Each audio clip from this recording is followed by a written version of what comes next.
ডিসেম্বরের মধ্যেই নির্বাচন হতেই হবে। আমরা নির্বাচনের জন্য বিএনপি যা করা দরকার বিএনপি অবশ্যই সেটা করবে। সেটা কিভাবে করবে আগামী দিনে আপনারা জানতে পারবেন, কর্মসূচি আসবে। মাত্র 1 মাস কি 17 দিনের সংগ্রামের চোটে কিন্তু এই কি বলে এই গণ অভ্যুত্থান ঘটে নাই। সেদিন কেন ঘটেছিল? 16 বছরের যে অত্যাচার, নিপীড়ন, গুম, খুন, হত্যা, কারাগার, জেল, এমন কোনো অন্যায় নাই যারা করে নাই। মানুষের ক্ষোভ, সেই ক্ষোভ কিন্তু জ্বলছিল সবার মনে। তাই ওই দিন যখন শেখ হাসিনা যখন মানুষ মারতে শুরু করলো, তখন সমগ্র জনতা বের হয়ে আসলো। ছাত্র, যুবক, অভিভাবক, শিশু সন্তান পর্যন্ত মাঠে নেমে এসেছিল। কেন? গণতন্ত্র নিয়ে এখনো ষড়যন্ত্র চলছে।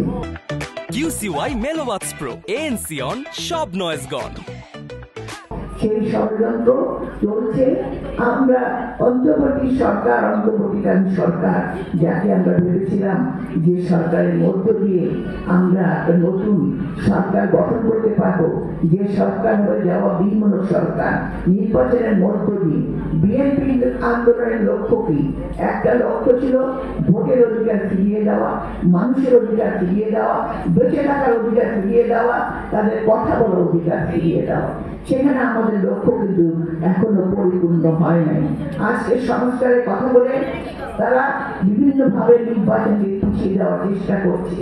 এই সরকার কিসের সংস্কার? 10 মাসে কি সংস্কার করতে বসেছেন? সংস্কার করবে যারা নির্বাচিত হয়ে আসবে তাদের মাধ্যমে সংস্কার। সংস্কার আজকে যেটা চিন্তা করছি কালকে সেটা পরিবর্তন হয়।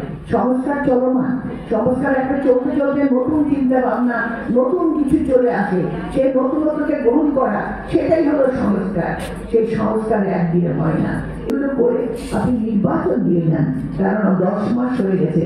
এখন পর্যন্ত আপনারা সংস্কার করছেন না, সংস্কার করছেন না, দেশের আইন শৃঙ্খলা দেখছেন না, দেশের মানুষের দিকে তাকাচ্ছেন।